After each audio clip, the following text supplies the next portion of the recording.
Muy buenas, queridos amigos, bienvenidos a nuestro día 23 de preparación a la consagración al Espíritu Santo. Ya llevamos más de 3 semanas, estamos en nuestra cuarta semana adentro de este proceso de conocimiento a través de los santos, a través de la contemplación de la vida del Señor. Hoy tenemos una consideración muy concreta.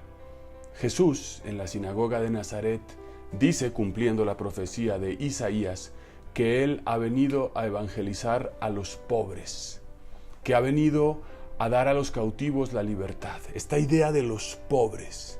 Los pobres no son los que carecen simplemente de riquezas materiales, sino los que no poseen y no conocen a Dios. Bienaventurados los pobres. La pobreza, la conciencia de nuestra indigencia y vulnerabilidad, es aquello que hará que el Espíritu Santo pueda ejercer cosas grandes. Dice la Virgen María, Dios ha hecho obras grandes por mí, Dios se ha fijado en la humillación de su esclava. Esta conciencia de sus carencias es la que permite que el Espíritu Santo haga obras grandes en ella. Qué importante es esto, porque nuestro mundo nos propone que para valer tenemos que tener dinero, tenemos que tener buena estima en los demás o tenemos que hacer cosas que llamen la atención. Delante de Dios, lo que importa es ser pobres, lo que importa es realmente aceptar nuestra propia indigencia y en ella el Señor se hará presente. Por tanto, que nuestra pobreza hoy sea un vehículo para entrar en relación con el Espíritu Santo. Y hoy consideraremos la vida de una santa muy importante que ha sido también parte de este itinerario de consagración al Espíritu Santo, la beata Conchita Cabrera de Armida. Ella tuvo varias etapas en su vida, fue soltera, luego esposa, madre, luego viuda y una gran mística del siglo XX. Conchita, como se le llamaba, nació el 8 de diciembre de 1862 en San Luis Potosí, México. Fue muy pura desde niña. Dios le dio la gracia de vivir santamente todos sus estados de vida, como soltera, esposa y madre de 9 hijos, entre los cuales un sacerdote y una religiosa. Viuda y fundadora de las Obras de la Cruz. Estas obras comprenden 5 congregaciones religiosas. Por indulgencia del Papa San Pío X, en 1937 fue también religiosa y murió como tal. Escribió más de 66 volúmenes. Y por la profundidad de sus escritos es reconocida como una gran mística del siglo XX. Profundizó a lo largo de su vida en la espiritualidad de la cruz. Entendió que no hubo Pentecostés sin Calvario, como no habrá nuevo Pentecostés sin cruz. Desde niña se sentía muy atraída por Dios a través de la Eucaristía. Era muy bella físicamente.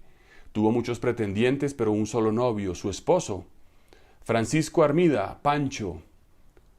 De su noviazgo se destaca su gran pureza y amor. En sus palabras decía, a mí nunca me inquietó el noviazgo para ser menos de Dios. Se me hacía tan fácil juntar las dos cosas. Al acostarme pensaba en Pancho y para dormirme en la Eucaristía, que era mi delicia. Todos los días iba a comulgar y después a ver a Pancho. Amar a Pancho en nada afectaba su amor a Dios ni su vida de oración constante. Qué hermoso ejemplo, porque el Espíritu Santo inspira familias santas, matrimonios santos, relaciones santas. Conchita no era vanidosa, aunque era muy sencilla, solo se arreglaba para agradarle a Pancho, a quien acompañaba a los bailes y al teatro. En medio de esas actividades jamás se olvidaba de Dios, pues oraba interiormente en todas partes. El día de su boda, le pidió a Pancho que la dejara ir todos los días a misa y que no fuera celoso, y así fue. En 1901 Jesús le dijo, te casaste, para ejemplo de muchas almas que creen incompatible el matrimonio y la santidad, y las obligaciones conyugales con la sólida piedad. Ella vivía enamorada de Pancho, de su Pancho, pero que no era un hombre muy piadoso, pero era un hombre bueno, era un hombre de hogar, detallista, recto y de gran corazón.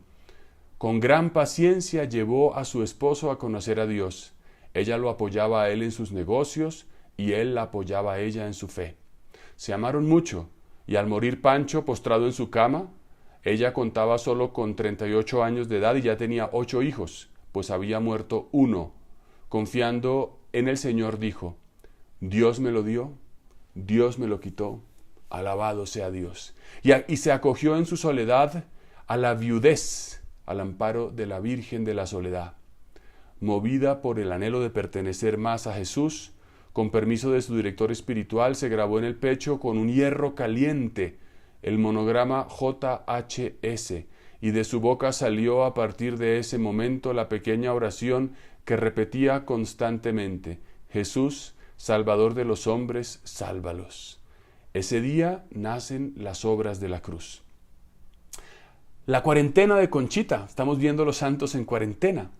Su vida fue de hogar y a la vez apostólica, en medio de una familia numerosa y de la fundación de las obras de la cruz.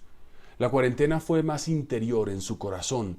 Buscaba diariamente el recogimiento interior, no solo yendo a misa y a la adoración eucarística, sino que madrugaba para estar a solas con Dios y abría espacios a la oración en medio de sus deberes diarios. En 1903 conoció al venerable padre Félix de Rouget, quien fue su director espiritual y a la vez su hijo espiritual, y posteriormente el cofundador con ella de la rama masculina de su obra. Dios permitió luego 10 años de separación física y de silencio entre ellos dos, debido a injurias que un hermano del padre inventó a los superiores del padre Félix, diciendo que entre la viuda y él había alguna relación afectiva, y por ello el padre fue enviado a España y a Francia y le fue prohibido comunicarse por cualquier medio con Conchita durante 10 años. Lo sufrieron en obediencia, confiando en que Dios triunfaría con la verdad sobre la pureza entre ellos y con el deseo de que fuera fundada la rama masculina en su plenitud.